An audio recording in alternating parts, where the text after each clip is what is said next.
Prince Harry and his wife Meghan Markle stepped out for the first time since a newly surfaced spat over the King's 75th birthday bash has emerged. Claims from the Duke and Duchess of Sussex's spokesman suggests the pair were not approached by His Majesty to attend an event at Clarence House in London, rather than the pair declining any sort of invite, as originally reported. It is understood the King's closest friends and family will be going along to celebrate the milestone birthday.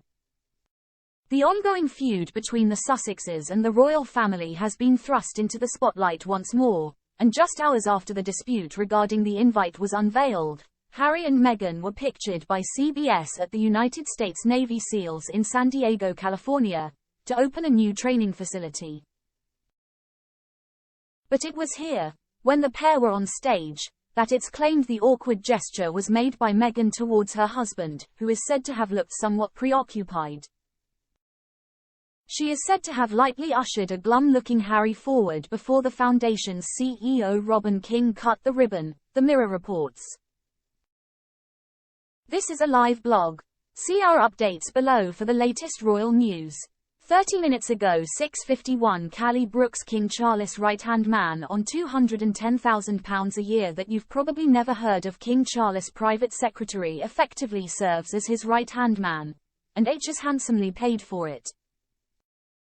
Sir Clive Alderton, 56, is a former British diplomat who has worked for the royal family since 2006 and has served the King since 2022.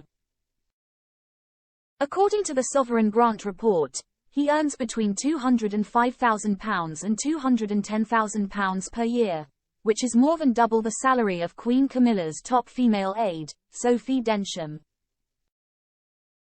The former diplomat reportedly lives in Marlborough House, on the Clarence House estate, with his rent at an undisclosed amount agreed with Home Treasury.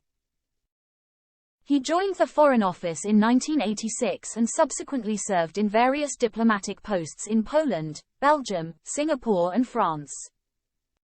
48 minutes ago, 6:33 Callie Brooks. Prince Harry looks like Meghan Markle +1 as Duchess compensates for husband. Prince Harry and Meghan Markle made a public appearance to inaugurate a newly established Veterans Center in downtown San Diego just days after confirming that they had not received any communication from the King regarding his upcoming birthday.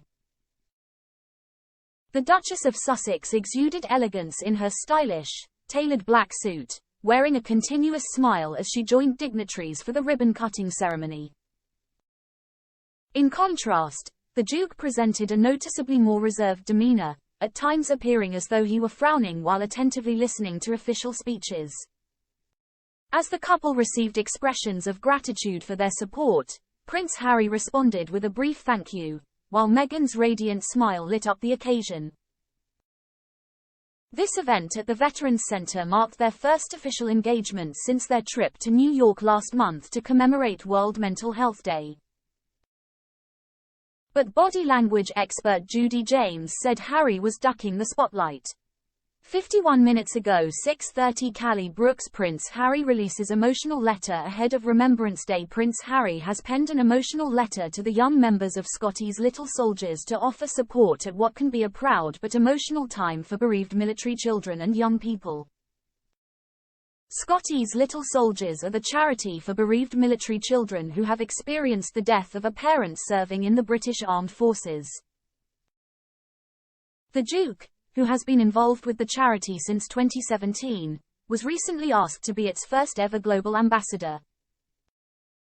Ahead of Remembrance Day, which marks the actual day World War I ended, at 11 a.m. on the 11th day of the 11th month, in 1918, the Duke has written a moving letter to the charity, drawing on his own experience of losing a parent. 1 hour ago, 6:20 Callie Brooks. Prince Harry and Meghan Markle ready to get back out there again after rough period. Prince Harry and Meghan Markle are feeling more refreshed than ever and are ready to get back out there again after experiencing a rough few months, according to a source close to the couple. In early 2020, the Duke and Duchess of Sussex quit their roles as senior working members of the royal family when they relocated from the UK to eventually settle with their children in Montecito, California.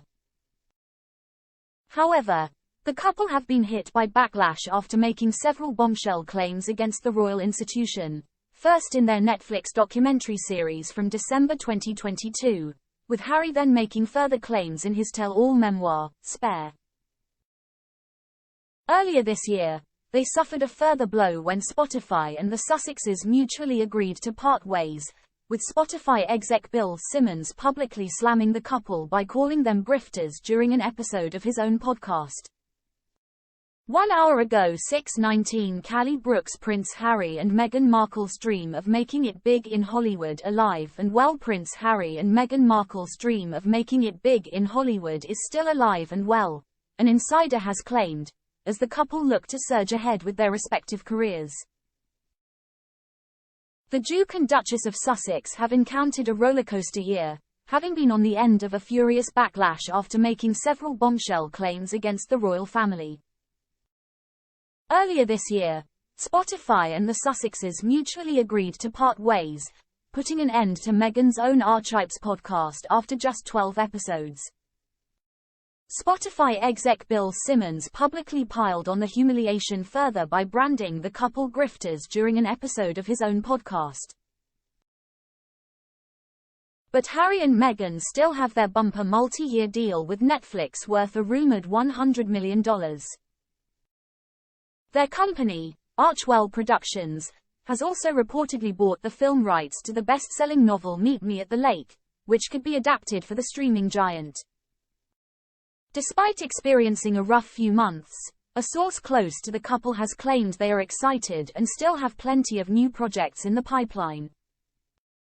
1 hour ago 6:14 Callie Brooks. An absolutely terrible mistake. Farage hits out at King being made to wear black poppy. Nigel Farage has hit out after King Charles has reportedly been forced to wear a black poppy.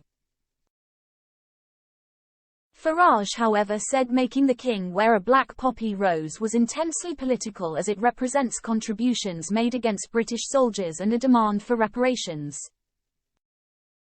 Speaking on GB News, he said it was totally against the spirit of Armistice Day. King Charles was spotted wearing a lapel badge of the black poppy rose under a traditional poppy during a visit to Kingston. Farage said, "On the face of it, it is to honor black servicemen that were killed serving in the wars, who some people believe are underrepresented.